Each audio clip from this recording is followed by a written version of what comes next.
Hi hello வணக்கம். B Manivarman டைரக்ஷன்ல 2025ல வெளியான ஒரு ஹாரர் அண்ட் த்ரில்லர் டிராமாவான ஜென்ம நட்சத்திரம் அப்படிங்கிற ஒரு படத்தை பத்தி பார்ப்போம். இந்த படத்தோட ஸ்டோரி பத்தி பார்க்கறதுக்கு முன்னாடி நம்ம சேனலை சப்ஸ்கிரைப் பண்ணி வச்சுக்கோங்க. அப்பதான் நான் போடுற வீடியோ உங்களுக்கு வந்து கிடைக்கும்.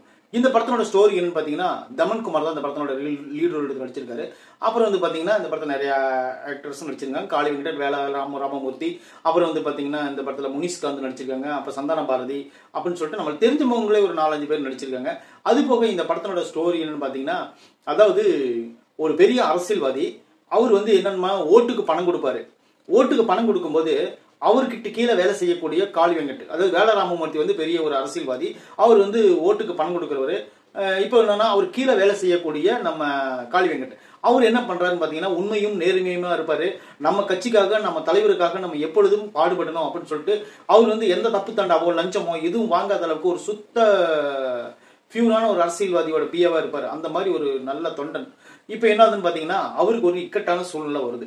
என்னன்னா, தன்னோட குழந்தைக்கு வந்து ஹார்ட் ஆபரேஷன் பண்ணணும், அதை ஹார்ட் மாத்தி வைக்கணும் அப்படின்னு சொல்லிட்டு தலைவாசல் விஜய் தான் டாக்டர். அவர் வந்து காளி வெங்கட் கிட்ட சொல்றாரு, அதாவது 30 to 40 லட்சம் பக்கமா செலவாகும், நீங்க அது வந்து சீக்கிரமா ஏற்பாடு பண்ணுங்க ஒரு வாரத்துல அப்படின்னு சொல்லும் போது, நம்ம காளி வெங்கட் என்ன பண்றாருன்னா, நம்ம வேலா ராமமூர்த்தி தலைவர்கிட்ட போய் கேட்கிறாரு, தலைவா என் பொண்ணுக்கு ஆபரேஷன் பண்ணணும், அது இதய மாற்று அறுவை சிகிச்சை பண்ணணும், எனக்கு வந்து ஒரு 40 லட்சம் ரூபாய் கொடுங்க, நான் உங்களுக்கு எப்படியாவது அந்த கடனை திருப்பி கொடுத்துட்றேன் அப்படின்னு சொல்லிட்டு அரசியல்வாதிகளை கேட்ட அரசியல்வாதி கொடுப்பானா? லஞ்சம் கொடுப்பான், இல்லைன்னா காசு ஏதாவது ஓட்டுக்கு பணம் கொடுப்பான். மற்றபடி இந்த மாதிரி ஹெல்ப் எல்லாம் அரசியல்வாதி எங்காச்சும் பண்ணி நீங்க பாத்திருக்கீங்களா? நீங்க தொண்டன் சொல்லிட்டு 1000 வாட்டி சுத்தினா கூட 5 காசு தரமாட்டான். அந்த மாதிரி அரசியல்வாதி தான் இப்ப இருக்கிறாங்க. அந்த காலத்து அரசியல்வாதிகள் வேற, இப்ப இருக்கிற அரசியல்வாதிகள் நம்ம கிட்ட வாங்குவானுங்க, நம்மளுக்கு திருப்பி கொடுக்குறாங்கன்னா அவங்களுக்கு கொடுக்கவே இல்லை. அது கனவுல கூட வந்தா கூட டக்குனு எந்திரிச்சு முடிச்சு மூஞ்சி கழிக்குவானுங்க. அந்த மாதிரி ஒரு அரசியல்வாதிகள் தான் நம்ம பார்த்துட்டு இருக்கோம். இப்போ வந்து என்னன்னா, அந்த அரசியல்வாதி கொடுப்பான்னு நினைக்கிறீங்களா? கொடுக்க மாட்டான். அவங்க என்ன பண்ணுவாங்கன்னு சொன்னீங்கன்னா, அந்த அரசியல்வாதியா இருக்கிறவரு உடனே அவர் கூப்பிட்டு, இல்ல நீ வேணா வேற குழந்தை பெத்துக்கோ, ஒரே ஒரு குழந்தைக்காக நான் 40 லட்சம் ரூபாய் நான் செலவு பண்ணுமா, எனக்கு 2000 ஓட்டு வேஸ்ட் ஆயிரும், 2000 பேருக்கு அது லஞ்சமா கொடுத்தனா எனக்கு ஓட்டு போடுவாங்கல்ல, அதனால நீ என்னமோ பண்ணிக்கோன்னு சொல்ல. இப்ப என்ன ஆகுதுன்னு பாத்தீங்கன்னா, இவரு அந்த தேர்தல் பணம் ஒரு குறிப்பிட்ட தொகுதிக்கு கொடுத்துடக்கூடிய 57 கோடி ரூபாய் அந்த பணத்தை வந்து இவர் மூலியமா கொடுத்துடுவாங்க. இவரு அவரை அபேஸ் பண்ணிடுவாரு. இந்த விஷயம் தெரிஞ்ச அவங்க ஆளுக அவரோட மனைவியை கொன்றுவாங்க. காளி வெங்கட் மனைவிய, காளி வெங்கட்டையும் கொன்றுவாங்க. அவர் வந்து சாகும்போது சும்மா சாகாம ஒரு இடத்துல வந்து இந்த குடோன்ல வந்து பணம் வச்சிருக்கிறேன், நீங்க என்ன பண்ணுங்க, எப்படியாவது என் குழந்தையை காப்பாத்திருங்க, இந்த ஹாஸ்பிட்டல் இருக்கிறாங்க அப்படின்னு சொல்லிட்டு ஒரு 4 பேர்த்துக்கிட்ட சொல்லிட்டு செத்து போயிடுறாரு. செத்து போனோன்னா இந்த விஷயத்த எப்படியாவது அசிஸ்டன்ட் டைரக்டர்ல இருந்து டைரக்டர் ஆகணும் அப்படின்னு நினைக்கக்கூடிய தமன் குமாருக்கு அறிவிக்க, அதை கிராஸ்டேக் யாசர் அப்படிங்கிற ஒரு கேரக்டர் கேட்க, அவரு முனிஷ்காந்த் கிட்ட சொல்ல, அவரு வந்து இந்த பணத்தை எப்படியாவது நம்ம அபேஸ் பண்ணி நம்ம ஊர்ல ஒரு சேனல் ஆரம்பிக்கணும் அப்படின்னு சொல்லிட்டு அவர் ஆசைப்பட, இப்ப என்ன ஆகுதுன்னா 3 குரூப் அந்த பணத்தை தேடி போறாங்க. அந்த பணத்தை தேடி போகும்போது அவங்களுக்குள்ள நடக்கிற அந்த அமானுஷ சக்திகள் என்ன, அப்படி என்ன பயமுறுத்துறாங்க, இன்னும் அந்த இடத்துல நடக்கக்கூடிய ட்ராஜடி டிராமா என்ன, த்ரில்லிங் என்னன்னு சொல்லிட்டு இந்த படத்தை வந்து ஒரு மிக்சிங்கோட கிளைமேக்ஸ்ல வந்து ஒரு ட்விஸ்டோட முடிச்சுக்கிறாங்க. இதுக்கு வந்து செகண்ட் பார்ட் லீட் விட்டுருக்காங்க. கண்டிப்பா அதை கவனத்துல வச்சுக்கோங்க. இந்த படத்தினோட கதை எனக்கு ரொம்ப பிடிச்சதுக்கு என்ன காரணம் பாத்தீங்கன்னா, அந்த அரசியல்வாதியோட அந்த ஒரு 1/4 மணி நேர கதை தான் ரொம்ப பிடிச்சது. அது போக நீங்க எப்பயும் சரி ஒரு கிரைம் படம் அப்படின்னா ஒரு இன்வெஸ்டிகேஷன் கொஞ்சம் இன்ட்ரெஸ்டிங்கா இருக்கணும், இல்லைன்னா ஒரு பார்க்கக்கூடிய அந்த சீன்கள் வந்து நம்மளுக்கு அட இவனா இந்த தப்பு பண்ணிட்டான் அப்படிங்கிற ஒரு அடப்பாவி அப்படிங்கிற மாதிரி நமக்கு தோணணும்.